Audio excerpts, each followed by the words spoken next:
Meaning of International Phonetic Alphabet. International Phonetic Alphabet. International Phonetic Alphabet. International Phonetic Alphabet. International Phonetic Alphabet.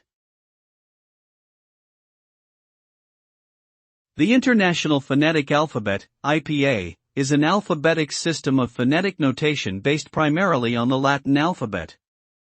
It was devised by the International Phonetic Association as a standardized representation of the sounds of spoken language.